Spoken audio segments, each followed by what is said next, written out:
Yes. Bismillahirrahmanirrahim. Assalamualaikum warahmatullahi wabarakatuh.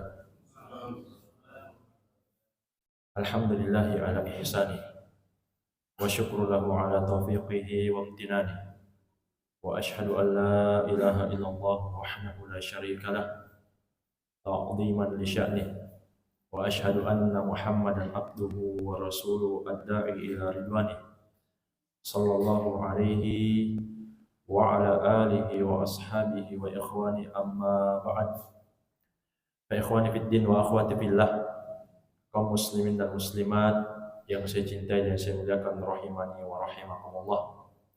Kita kembali bersyukur kepada Allah Subhanahu wa taala yang sampai hari ini terus mencurahkan kepada kita nikmat demi nikmat. Ada nikmat Islam, nikmat sehat, nikmat waktu luang, sehingga kita telah menegakkan ibadah besar, salat maghrib secara berjamaah. Pantaslah jamaah sekalian jika Allah Subhanahu wa taala menegaskan dalam Al-Qur'an, wa in ta'uddu nikmatallahi la tuhsuha.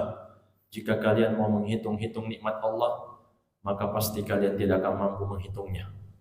Iya, sangat banyak nikmat Allah Subhanahu wa taala kepada kita. Kemudian jamaah sekalian, Allah Subhanahu wa taala juga berjanji, jika kita mampu bersyukur, maka Allah Subhanahu wa taala akan tambah. Bersyukur itu benar syukurnya kalau terpenuhi 3 syarat. Ada 3 rukun syukur yang disebutkan oleh para ulama. Yang pertama, kita memuji-muji Allah Subhanahu wa taala. Itu rukun syukur yang pertama. Kita puji-puji Allah Subhanahu wa taala. Kita ucapkan alhamdulillah. Inilah maksud firman Allah Subhanahu wa taala dalam surah Ad-Duha, wa amma bi ni'mati rabbika fahaddits. Adapun tentang nikmat Rabb engkau wahai Muhammad, maka sebut-sebutlah. Ini rukun syukur yang pertama. Kemudian rukun syukur yang kedua, mengakui, meyakini bahwa semua yang kita dapatkan, semua kebaikan, semua nikmat yang ada pada kita sampai detik ini semata datangnya dari Allah Subhanahu wa taala. Sehingga tidak mungkin lahir sifat sombong. Tidak mungkin lahir sifat membanggakan diri. Karena kita yakin kita mampu sholat maghrib berjamaah, mampu belajar agama, kemudian kita mampu sholat isya secara berjamaah, bahkan begitu terus sholat 5 waktu secara berjamaah. Itu semua kita yakini semata nikmat datangnya dari Allah Subhanahu wa taala. Dan Allah telah menegaskan, wa ma bikum min ni'matin faminallah. Tidak ada satupun nikmat yang ada pada kalian, termasuk semangat dalam ibadah, itu nikmat.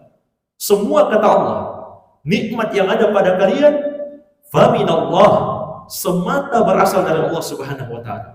Ini rukun yang kedua dari rukun syukur. Kemudian rukun yang ketiga jamaah sekalian, menggunakan nikmat yang Allah berikan kepada kita untuk mentaatinya.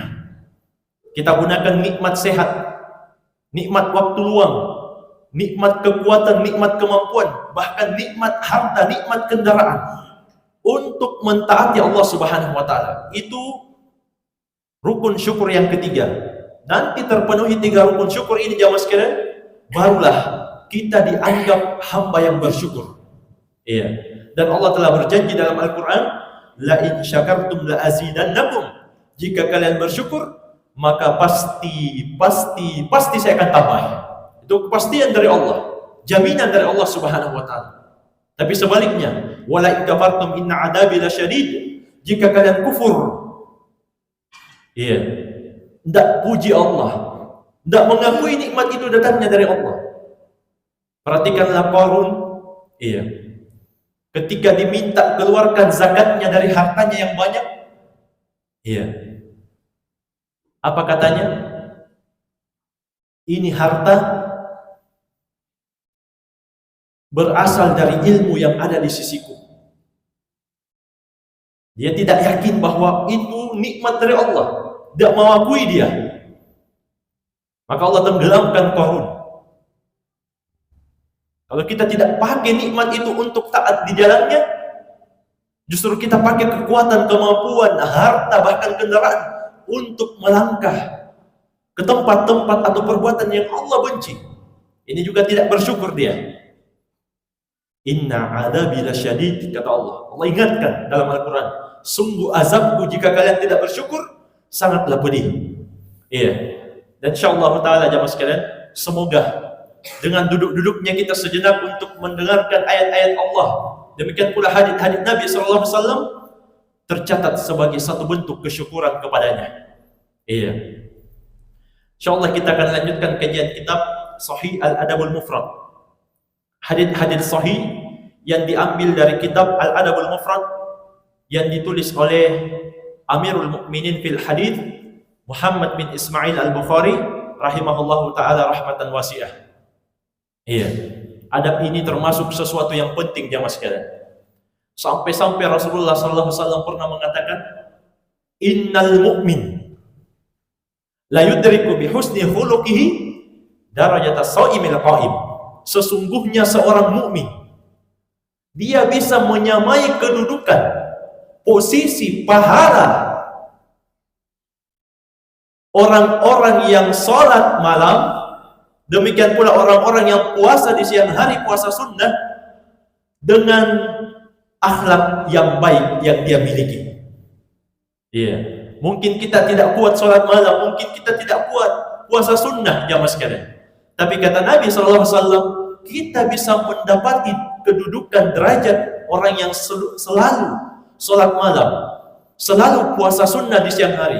Kita bisa dapat derajatnya, dapat pahalanya. Bahkan sama kata Nabi, dengan apa?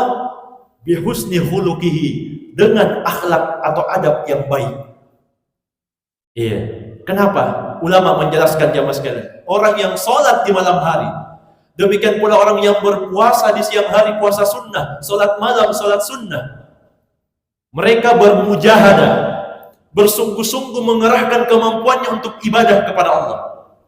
Demikian pula orang yang berusaha berakhlak mulia, dia akan berusaha untuk mengerahkan mujahadahnya dimanapun dia tinggal, dimanapun dia berada, untuk mengeluarkan atau mengamalkan akhlak yang baik di tengah banyaknya model-model manusia. Karena itu jamaah sekalian, kita hidup itu tidak selamanya berada di lingkungan orang-orang yang baik. Tidak selamanya kita hidup atau bersama orang-orang yang sesuai dengan kehendak kita, mampu memahami kita, mampu mengerti kita. Kadang kita tinggal di lingkungan, di daerah orang-orang yang egois. Iya, mau menang sendiri, tidak peduli kepentingan tetangga atau temannya. Namun orang yang memiliki akhlak yang mulia, karena dia punya ilmu, dia pun bisa bersabar. Iya. Dia pun bisa berlapang dada, mengerahkan kesungguhannya untuk tetap melakukan akhlak yang mulia, walaupun sampai mungkin dia disakiti. Selama masih dalam batasan yang wajar, dia mampu bersabar, maka sama mujahadanya, sama kesungguhannya dengan orang-orang yang bangun salat malam dan puasa di siang hari. Makanya kata Nabi, bisa orang yang berakhlak mulia menyamai kedudukannya, derajatnya orang-orang yang suka atau senang salat malam dan puasa di siang hari. Iya, bahkan kita juga sudah sebutkan jamaah sekalian, disebutkan kepada Nabi seorang wanita yang rajin salat malam, wa tasumun nahar, kalau di siang hari dia berpuasa, mungkin puasa Senin Kamis, bahkan mungkin puasa 3 hari setiap bulan. Setiap puasa-puasa sunnah dia semangat lakukan. Tapi disebutkan di situ di dalam hadis, kata para sahabat, wa tu'di jironaha, dia itu senang menyakiti tetangganya. Artinya akhlaknya akhlak yang buruk. Iya. Kata Nabi SAW, hiya finnar, tempatnya dalam neraka. Kemudian disebutkan kepada Nabi lagi seorang wanita yang santai saja ibadahnya, tusallil maktubat, salat 5 waktu saja, yang wajib saja dia kerjakan. Sedekah sedikit sedekahnya. Iya, tapi wala tu'di jironaha, dia menghormati tetangganya, dia tidak menyakiti tetangganya, dia bisa berakhlak mulia kepada tetangganya. Dan ini sejalan dengan sabda Nabi sallallahu alaihi wasallam, "Man kana yu'minu billahi wal yawmil akhir falyukrim jarahu." Barang siapa yang beriman kepada Allah dan hari kiamat, hendaklah dia muliakan tetangganya. Maka kata Nabi sallallahu alaihi wasallam, wanita itu tadi yang cuma sholat wajib, bersedekah pun dengan apa adanya, tapi dia berakhlak mulia dengan tetangganya, tidak pernah menyakiti tetangganya, bahkan tidak pernah menyakiti kaum muslimin. Hiya fil jannah, tempatnya di surga. Dan jamaah sekalian, yang didapatkan oleh Nabi Muhammad itu bukanlah dari hawa nafsu beliau. Beliau mengucapkan wahyu dari Allah Subhanahu wa taala. Wa ma yantiqu 'anil hawa in huwa illa wahyu yuha. Tidak ada yang Nabi Muhammad ucapkan dari hawa nafsu. Semua yang beliau ucapkan hanyalah wahyu yang diwahyukan. Jadi jamaah sekalian, kalau begitu seseorang bisa masuk surga dengan akhlak yang mulia. Iya. Tidak boleh kita pandang enteng jamaah sekalian. Sebagian orang dia pandang enteng akhlak yang mulia. Dia katakan yang penting bertauhid, yang penting tidak syirik. Iya. Kalau kita dengarkan tadi wanita yang masuk neraka, berarti ada yang disiksa di neraka karena akhlak yang buruk. Jangankan akhlak yang buruk kepada manusia jamaah sekalian. Ada wanita, iya, dakhalat imra'atun finnar fi hirrah. Ada wanita yang masuk neraka karena seekor kucing. Bukan karena manusia jamaah sekalian, karena kucing. Kenapa? Dia tidak beri makan kucingnya sampai mati kucing itu. Dia juga tidak lepaskan kucingnya untuk cari makan sendiri. Nabi kabarkan dia di neraka. Bayangkan jamaah sekalian, bukan karena syirik, bukan karena menyekutukan Allah, bukan karena dosa besar, tapi akhlak yang buruk kepada hewan, apalagi kepada sesama manusia. Karena itu jamaah sekalian, tidak ada jalan lain untuk mempelajari akhlak yang mulia kecuali kita harus mendengar ayat-ayat dan hadis. Kecuali kita harus luangkan waktu kita untuk mempelajari agama Allah Subhanahu wa taala. Iya, kita beri gambaran jamaah sekalian sebelum kita masuk. Iya. Ada sebagian sahabat yang baru masuk Islam di Fathu Makkah, namanya Abu Waqid Al-Laythi radhiyallahu anhu. Dan sama kita ketahui jamaah sekalian, orang yang mu'allaf baru masuk Islam itu ilmunya tentang agama Islam masih minim.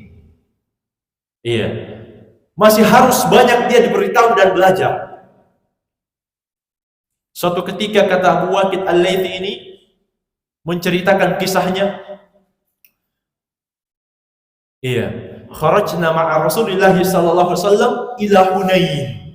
Kami pernah keluar bersama Rasulullah sallallahu alaihi wasallam untuk berjihad di perang Hunain. Wa nahnu hudatsa'u ahdin bi kufrin. Kemudian kata Abu Waqid Al-Laythi, kami ketika itu baru masuk Islam. Iya. Jadi sahabat yang mulia ini sudah menyampaikan memang udurnya, kami baru masuk Islam ketika itu. Walil musyrikin sidratun ya'kufuna indaha wa yanutuda biha aslihatahum. Dan kebetulan kata Abu Waqid Al-Laythi, kami melewati satu pohon milik kaum musyrikin.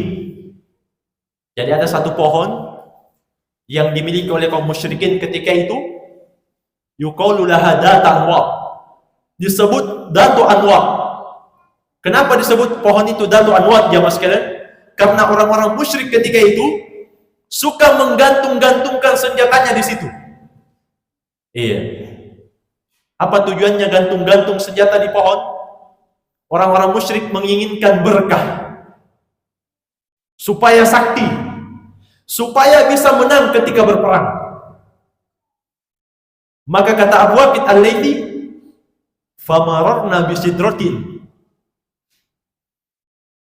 Fakulna ya Rasulullah, ij'al lana data anwatin kama lahum datu anwat.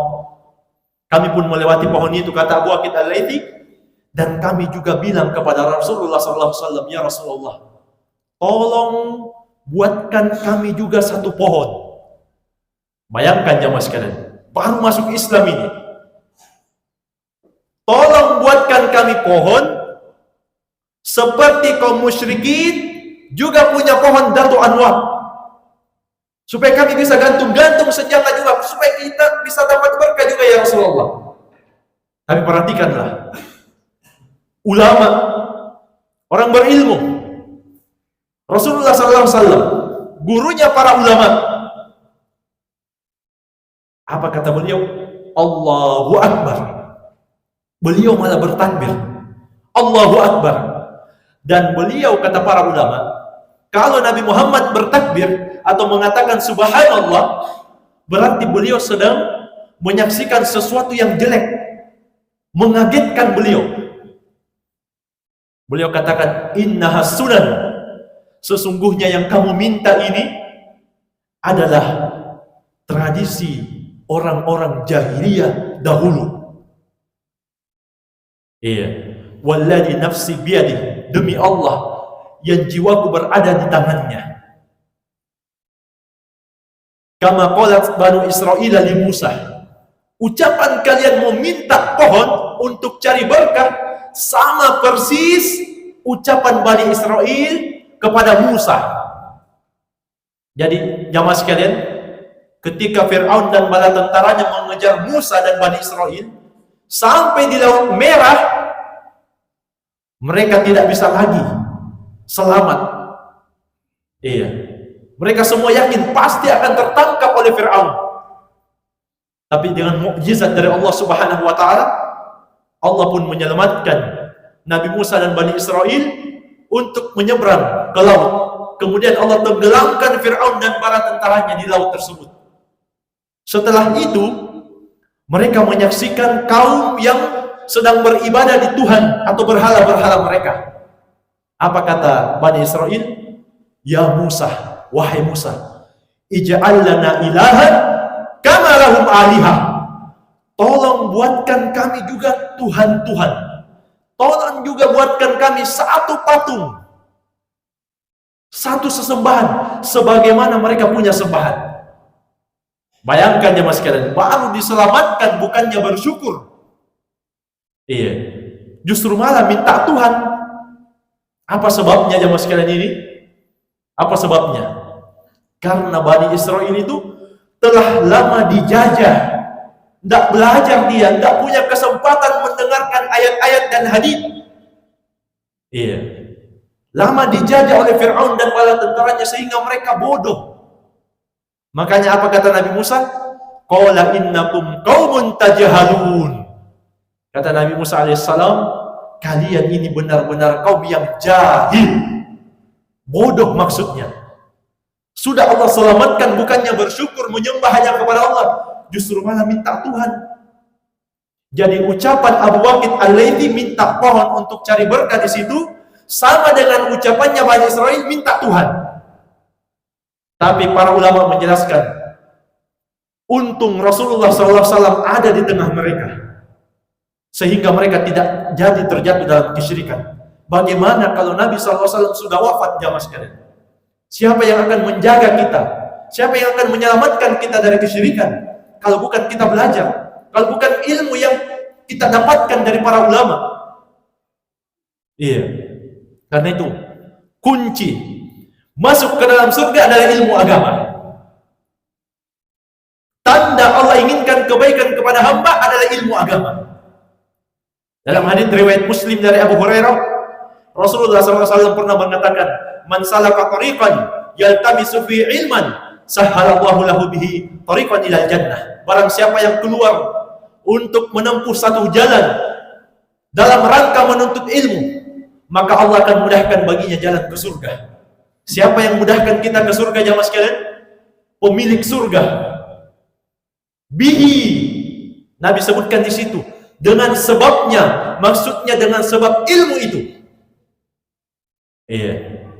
Dalam hadits Bukhari dan Muslim dari sahabat Muawiyah bin Abi Sufyan radhiyallahu anhu, Rasulullah SAW juga mengatakan, "May yuridillahu bihi khairan yufaqihu fid din." Barang siapa yang Allah inginkan padanya kebaikan, maka Allah akan pahamkan dia tentang agama. Perhatikanlah jamaah sekalian. Kalau kita belajar bahasa Arab, khairan dia itu isim nakirah. Tidak ditanwin, afwan, ditanwin, tidak ada alnya. Khairan ditanwin dia. Berada dalam susunan syarat man. Makanya fi'il mudhari setelahnya yuridu majzum, may yurid, karena man harfu syartin. Jadi kata para ulama, isim nakirah berada dalam susunan syarat ini fatufidul umum, memberikan faidah umum. Kebaikan apapun yang Allah kehendaki pada seorang hamba, kalau Allah memang inginkan kebaikan untuknya, maka Allah akan yufaqihu fid din. Allah pahamkan dia tentang agama. Bahkan kata Al-Hafidz Ibnu Hajar Asy-Syafi'i, kebalikan pemahaman hadits ini, kalau Allah tidak inginkan kepada orang itu kebaikan, Allah tidak akan pahamkan dia agama. Iya, cuek dia, tidak mau tahu. Iya, banyak alasannya. Sebagian alasannya tidak masuk akal. Katanya apa? Hati-hati kalau sudah rajin taklim. Hati-hati kalau sudah rajin ke masjid. Nanti jadi radikal. Iya, na'udzubillah. Atau nanti malas bekerja. Subhanallah.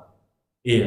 Justru jamaah sekalian, dari taklimlah kita tahu mana ajaran yang radikal dan mana ajarannya Rasulullah SAW.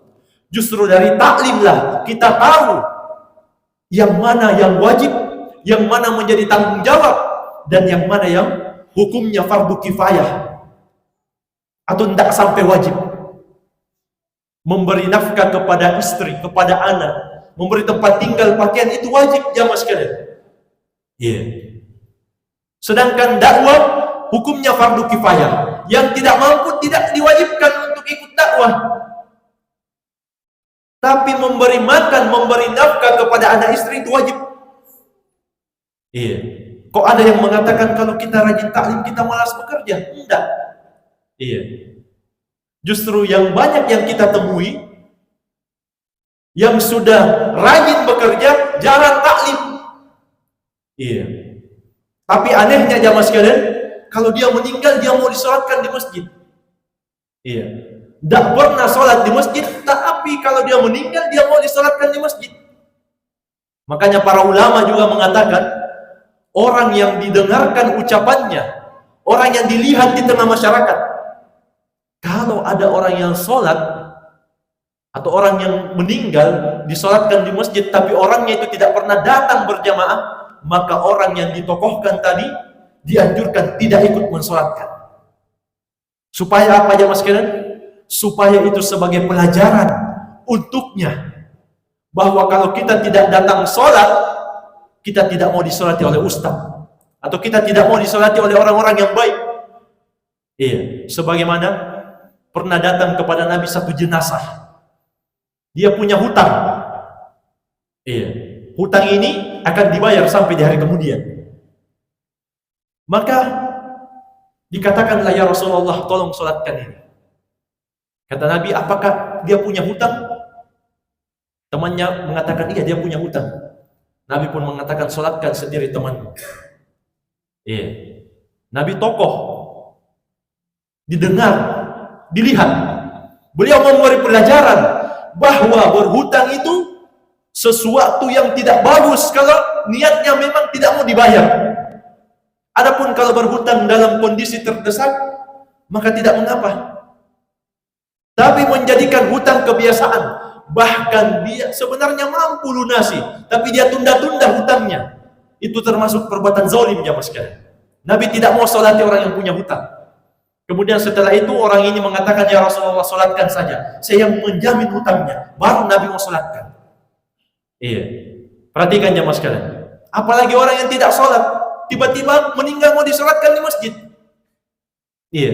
Maka orang-orang yang punya kedudukan, supaya memberikan pelajaran kepada mereka, jangan ikut mensolatkan. Iya. Supaya dia tahu bahwa orang yang disolatkan itu orang yang sholat juga. Iya. Ini faidah sebelum kita masuk di dalam kitab. Tapi jamaah sekalian, iya, kurang lebih 10 menit lagi masuk waktu Isya. Iya. Kalau kita baca hadis ini mungkin terpotong. Iya. Mungkin terpotong. Tidak apa-apa karena ini baru pertemuan perdana setelah Ramadan. Iya.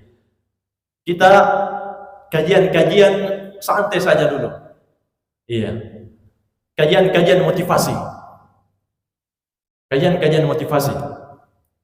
Jadi jamaah sekalian rahimani wa rahimakumullah, itu tadi bahayanya orang yang tidak mau belajar. Iya. Dia tidak tahu membedakan yang syirik dan tauhid.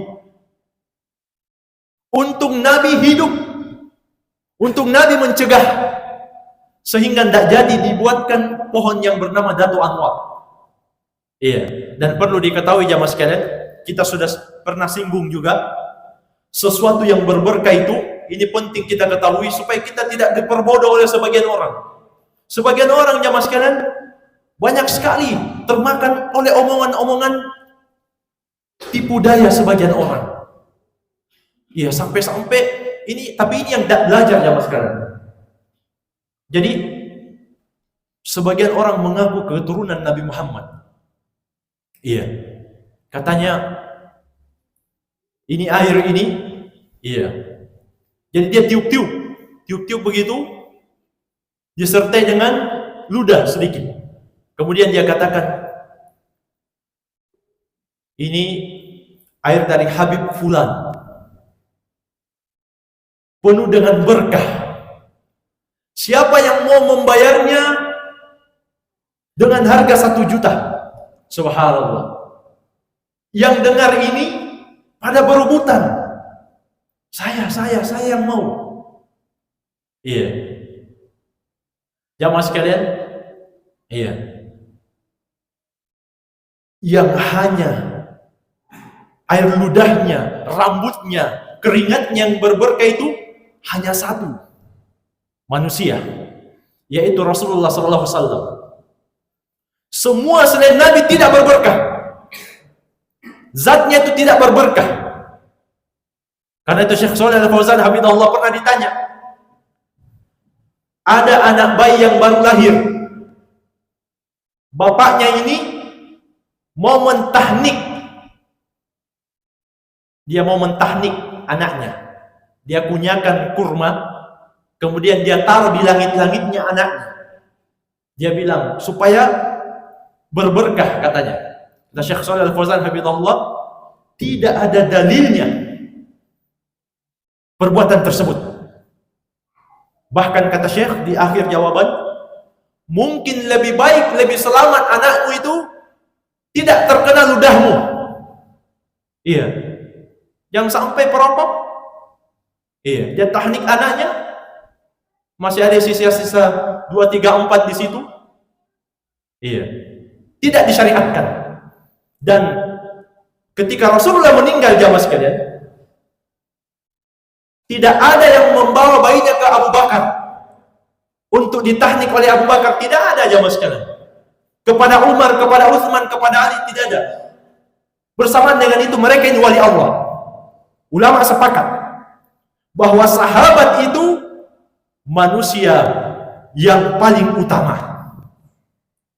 Karena itu orang-orang sufi aneh. Katanya Sultanul Aulia Syekh Abdul Qadir Al-Jailani. Pemimpin para wali itu Syekh Abdul Qadir Al-Jailani. Subhanallah. Sahabat itu jamaah sekalian, dalam hadits yang sahih Rasulullah mengatakan Abu Bakar fil jannah, Umar fil jannah, Utsman fil jannah, Ali fil jannah, dan 10 sahabat yang lain, Abdurrahman bin Auf, termasuk Talha, Abu Ubaidah dan seterusnya. Semua dijamin masuk surga 10 orang ini. Sedangkan Syekh Abdul Qadir Al-Jailani, kita hormati beliau ilmunya. Beliau termasuk ulama Hambali. Tapi tidak ada jaminan dari Nabi untuk beliau bahwa beliau masuk surga. Tidak ada. Tidak ada yang menjamin masuk surga. Tidak ada yang dijamin masuk surga kecuali para sahabat. Bahkan dalam surah At-Taubah di ayat yang ke-100. Iya, tapi saya tidak hafal letaknya. Iya, karena tidak perlu juga dihafal letaknya karena Quran kita beda-beda cetakannya. Iya. Syekh Ibnu Baz, Syekh Ibnu Utsaimin menyebutkan ayat dan surah saja. Tidak pernah beliau sebut dia di pojok, iya, atau di kanan atas, kanan bawah, iya. Tapi ini umum saja ya. Iya. Allah katakan dalam Al-Quran setelah menyebutkan Muhajirin dan Ansar, radhiyallahu anhum wa radu'an. Allah ridho kepada mereka dan mereka pun ridho kepada Allah. Jadi Allah pastikan ridhonya. Dan ridho ini lebih tinggi daripada surga. Iya, ridho lebih tinggi daripada surga. Kalau orang dapat ridho Allah, pasti dia dapat surga. Iya. Tidak ada yang datang kepada Abu Bakar untuk mentahnik bayinya.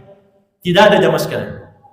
Karena air ludah itu, keringat dan rambutnya yang berberkah hanyalah Rasulullah SAW. Iya. Jangan kita gampang dibodoh-bodohi. Iya. Siapa yang mau ini air? Ini keturunan Nabi ini. Sudah dia tiup-tiup. Iya. Berani 10 juta. Subhanallah. Siapa yang dikasih begitu jamaah sekalian? Yang tidak belajar dia. Mudah dibuat-buatkan cerita-cerita dongeng. Sampai-sampai ada kisah lucu katanya. Iya. Katanya ini, saya tahu kamu fulan suka maksiat, bolong-bolong sholatnya, tapi kamu cinta kepada keturunan Nabi. Iya.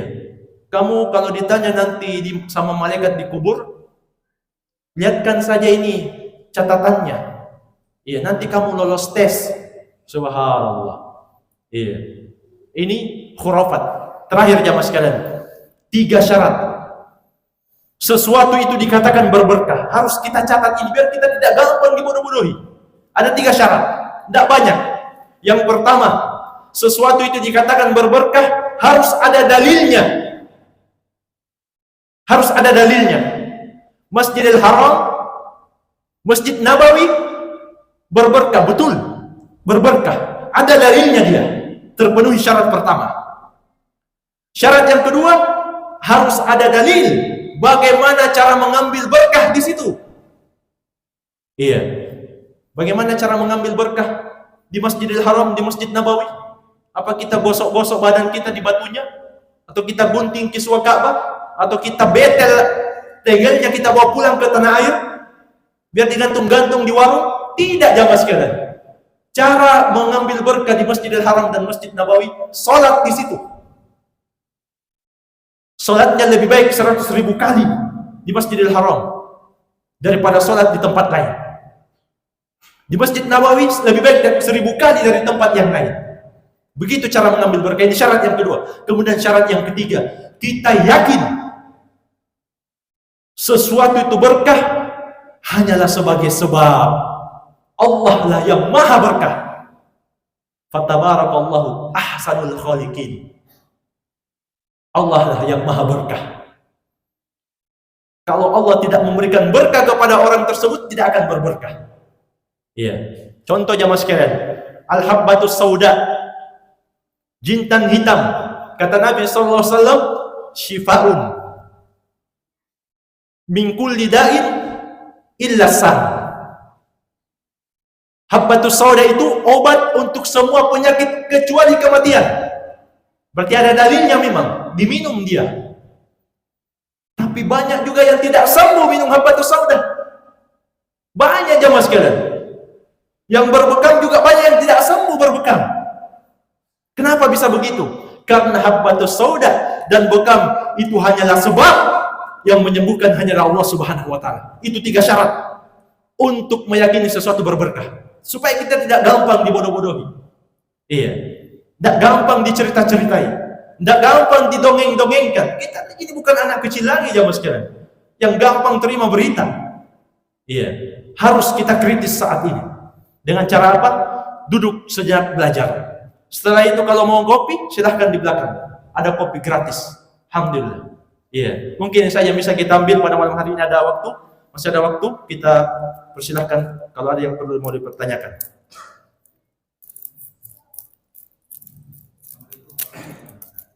So.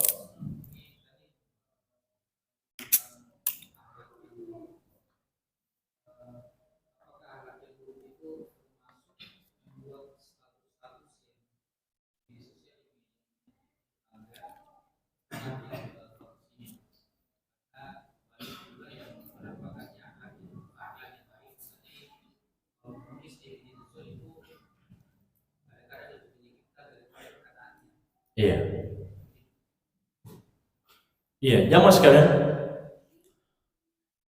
Orang yang menulis di medsos sesuatu yang menyakitkan atau mencela, menghina saudaranya, sama hukumnya dengan dia mengucapkannya. Iya. Sama hukumnya dengan dia mengucapkannya. Hanya dia bedanya melalui tulisan.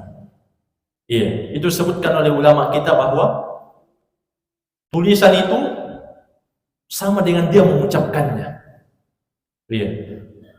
Jadi kalau dia di medsos membela kesesatan, iya, membela kesesatan, sama hukumnya ketika dia bela langsung. Iya. Jadi kalau dia sakiti tetangganya misalnya, dia sindir, dia singgung, iya, di medsos, maka sama hukumnya dia sakiti di dunia nyata. Tapi jamaah sekalian, iya, sebagian juga orang gampang baper. Iya. Apa itu baper? Gampang dia tersinggung. Padahal statusnya ini umum saja. Iya. Statusnya umum.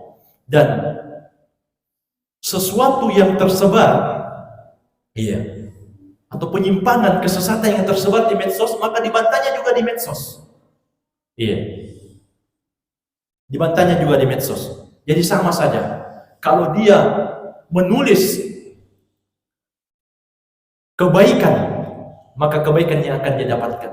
Tapi kalau dia menulis keburukan, keburukan yang akan dia dapatkan. Sebagaimana firman Allah Subhanahu wa taala, "Faman ya'mal mithqala dzarratin khairan yarah, wa man ya'mal mithqala dzarratin syarran yarah." Barang siapa yang melakukan amalan, menulis juga amalan. Iya. Amalan buruk sebesar darah,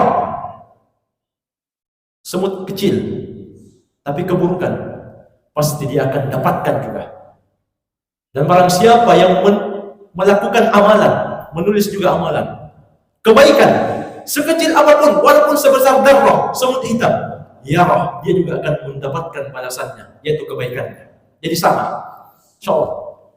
Ini wallahu alam. Mungkin ada waktu, masih ada waktu, saya persilakan.